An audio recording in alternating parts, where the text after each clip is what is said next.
Hey, what's going on, everybody? This is Tyrone back with Tech Life. And earlier, Neville Ray was speaking at the BCG and New Street Research 5G conference.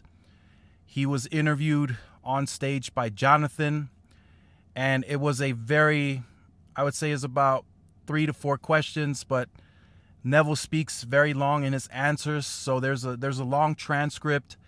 So in this video, I will give you guys the network update and the summary, but I will also leave the article in the description down below so you guys could check it out in its entirety if you so choose to. So in the conference today, Neville gave a network update on how things are progressing in the integration of the Sprint and T-Mobile networks.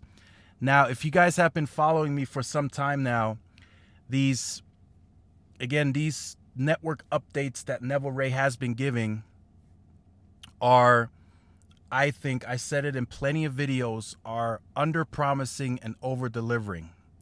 And I think they're going to do this in a big way in 2021. So right now, the update that he gave is right now they're sitting at 37 million covered with 2.5. The site visits are increasing per week. That means his permit backlog is being approved. So the cities are getting back to somewhat of a normal, and they are able to approve the permit backlog a lot sooner now. So he's already saying they are now increasing site visits to over 2,000 per month. So that means over 2,000 sites per month are being upgraded with 2.5 at current volumes. If you guys remember, the goal was to be at 5,000 per month. So that's what they're heading towards in 2021. That is a very ambitious goal.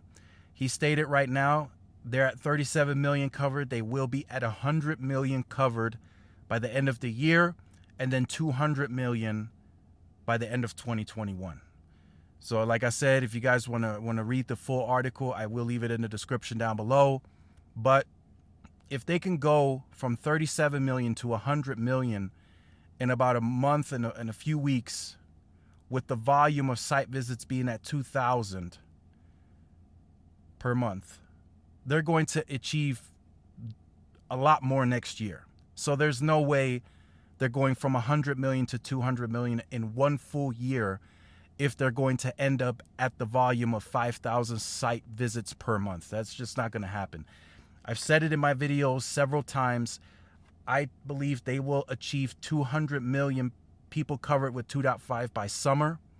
And by the end of 2021, they will be at a number of 250 to 300 million covered with 2.5. I truly believe that. Neville says there's going to be huge updates now on a weekly basis. That means he's confident and he's seeing that the permit backlogs are being approved, and he's working very closely with the FCC.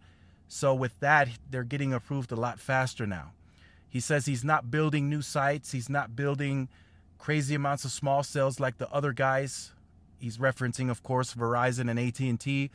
So he's saying it shouldn't take them a long time to get this approval and then get to the site, the existing infrastructure. So they're rolling out the dual mode radios, which will allow them to do the low band on the LTE and the 5G side.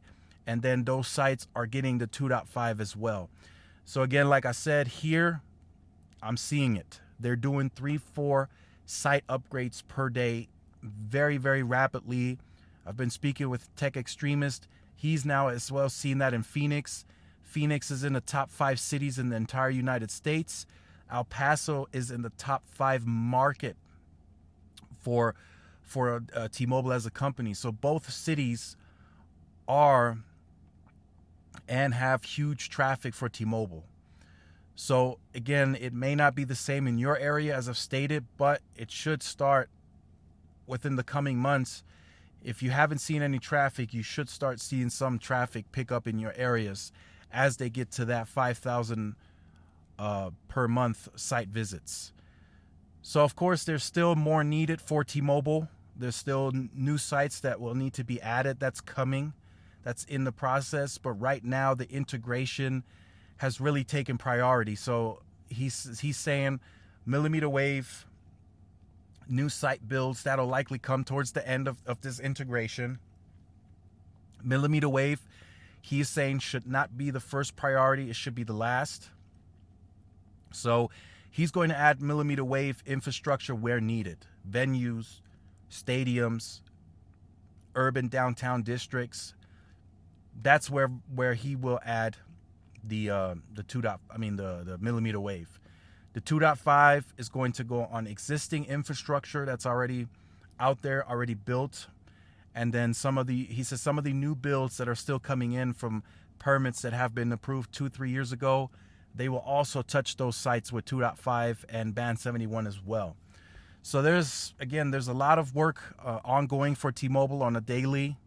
So there's a lot of investment coming from that as they integrate, as they get the added revenue of T-Vision, home broadband.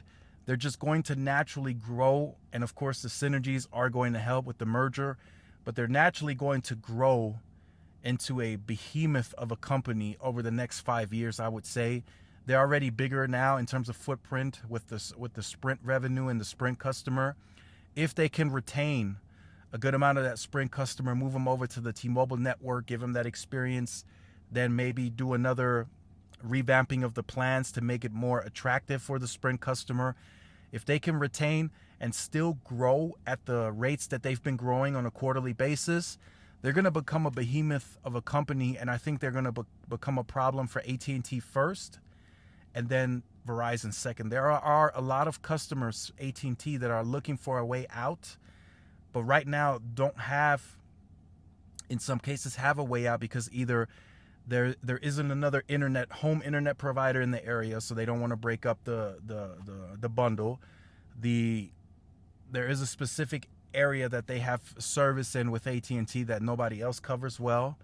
So if T-Mobile can get to the levels of covering those areas with home broadband, putting into T-Vision, and having a solid backbone of coverage for that customer, they're likely going to look for a way out, and T-Mobile is likely going to be the company they go with.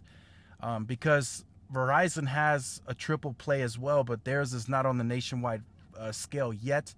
I know they're also doing the LTE home broadband and then the 5G home broadband, but it seems T-Mobile is going to be able to expand that a lot faster using the 2.5 and then have it be a better experience. Remember, right now, Verizon is only offering it in areas where they have millimeter wave. So that's very specific to certain apartment complexes and homes, whereas T-Mobile is going to be able to offer that to a much broader audience using 2.5 in these areas. So let me know how you feel overall about T-Mobile. I know I just made a video about AT&T and them not doing so hot and investors pulling out.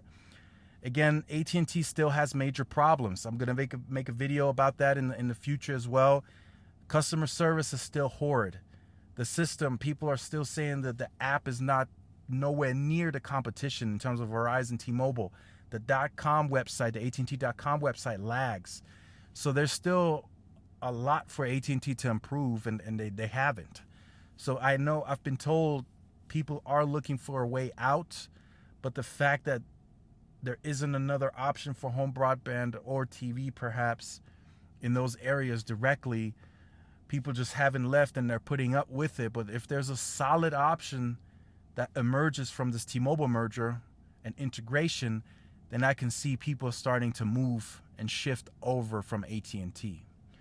So again, leave all your opinions in the comment section down below. If you have been on the channel or are new to the channel, make sure you like, share, subscribe, hit the notification bell so you are notified when I do upload the content. Also, follow all of the social media outlets for more updates. Follow Instagram and the Twitter. I do post these videos on the Twitter and more interaction. Also, the pictures of the N41 rollout for T-Mobile's 5G 2.5 are going on Instagram, so make sure you follow that. Thanks again for watching. This is Tyrone with Tech Life, and I will see you guys in the next video. Peace.